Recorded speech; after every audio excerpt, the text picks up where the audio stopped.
तो मैच रद्द पाई मिलिला धमक। विस्फोरण हब सुरक्षा बढ़िला। इंग्लैंड घर को पलाओ नहले मरई हब कहले खालिस्तानी लीडर गुरु पटवंत सिंह पन्नू।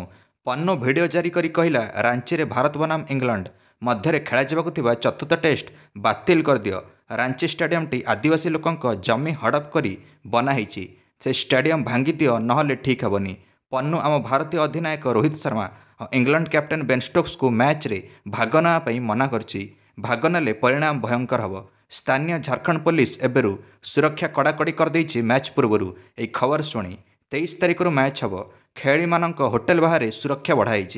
तो हेवी पुलिस फोर्स मुतयन प्रत्येक छकरे बम स्क्वाड मध्य घूरी बुलचंती।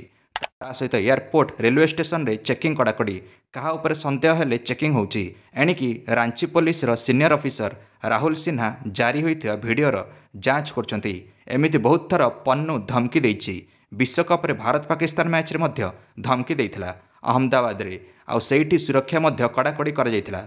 तो सेठी मैच तापरे सुरुखुर रे हेइ जाइथिला।